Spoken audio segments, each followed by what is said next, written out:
आदाब, ये आकाशवाणी श्रीनगर है। खबरों का बुलेटिन लेकर मैं आबिदा अख्तर।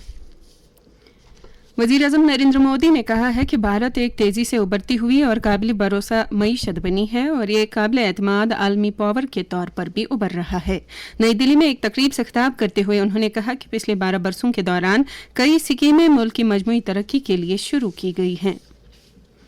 SKICC श्रीनगर में आज पंचायती राज की मरकजी वजारत की तरफ से सेवा से समृद्धि मौजू के तहत एक इलाकाई वर्कशॉप का इनेकाद किया गया। वर्कशॉप का इफ्तिताह लेफ्टिनेंट गवर्नर मनोज सिन्हा ने किया। देही तरक्की और पंचायती राज के वजीर जावेद अहमद डार के अलावा कई दीगर आला अफसरान भी इस तकरीब में शिरकत कर रहे हैं।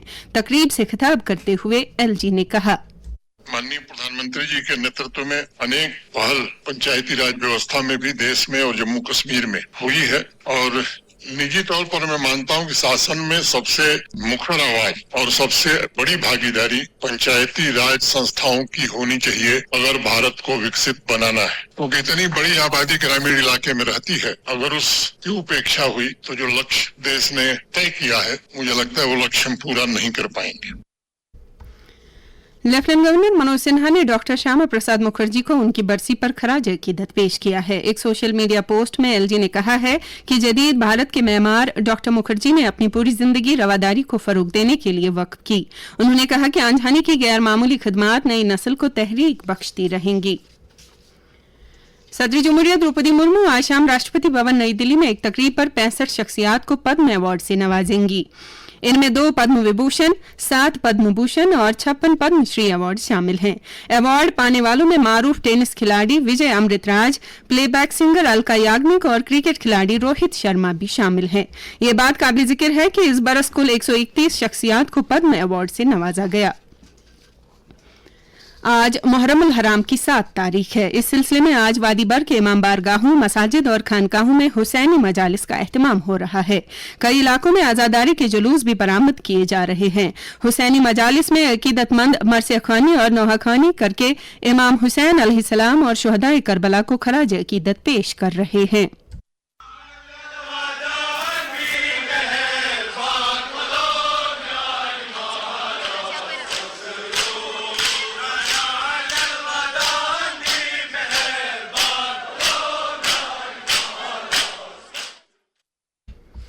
जम्मू कश्मीर स्टेट हज कमेटी ने हज 2027 के लिए आजमीन से दरख्वास्तें तलब की हैं।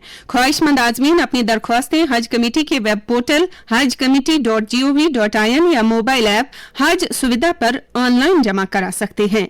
दरख्वास्तें जुलाई की 20 तारीख तक जमा कराई जा सकती हैं। इस दौरान अक़लियती उमूर की मरकजी वजारत ने हज पॉलिसी 2027 का ऐलान किया है। हज 2027 से मुतल्लिक मजीद तफसीलात कमेटी की वेबसाइट से हासिल की जा सकती हैं। श्री अमरनाथ जी यात्रा की शुरुआत के मद्देनजर जम्मू कश्मीर पुलिस ने एक जामा ट्रैफिक और ट्रैवल एडवाइजरी जारी की है। श्रद्धालुओं से इस एडवाइजरी पर सख्ती के साथ अमल करने के लिए कहा गया है। एडवाइजरी के मुताबिक यात्रा के दौरान नवयुग टनल से आम ट्रैफिक को मखसूस अवकात पर गुजरने की इजाजत नहीं होगी। श्रीनगर से जम्मू जाने वाली गाड़ियों को सुबह 11:30 बजे से पहले नवयुग टनल क्रॉस करने की इजाजत नहीं होगी, जबकि जम्मू से श्रीनगर की तरफ आने वाली गाड़ियों को दोपहर 3 बजे के बाद इस टनल से गुजरने की इजाजत नहीं दी जाएगी। आकाशवाणी न्यूज श्रीनगर के एडिटोरियल एग्जीक्यूटिव सुहेल अहमद भट्ट के वालिद निस्बती शेख अब्दुल मजीद अब से कुछ देर पहले इंतकाल कर गए। शोबा खबर के सरबरा अशफाक अहमद शाह और दीगर अमले ने सुहेल भट्ट के साथ ताजियत का इजहार करते हुए मरहूम की जन्नत नशीनी के लिए दुआ की है। मकानात व शहरी तरक्की महकमे ने डिजिटल गवर्नेंस के शोबे में कामयाबी के संगमील तय किए हैं, जिसके एवज महकमे को स्कॉच अवार्ड्स के गोल्ड और सिल्वर मेडल से नवाजा गया है। ये अवार्ड महकमे को ऑटोमेटेड बिल्डिंग परमिशन सिस्टम और JNK गति शक्ति प्रोजेक्टों को कामयाबी के साथ अमलाने के लिए दिया गया है। अक़लियती उमूर के मरकजी वजीर ममलिकत जॉर्ज कुरियन ने अपने ओहदे से इस्तीफा दे दिया है। सदर जमहूरिया द्रौपदी मुर्मू ने उनका इस्तीफा मंजूर किया है।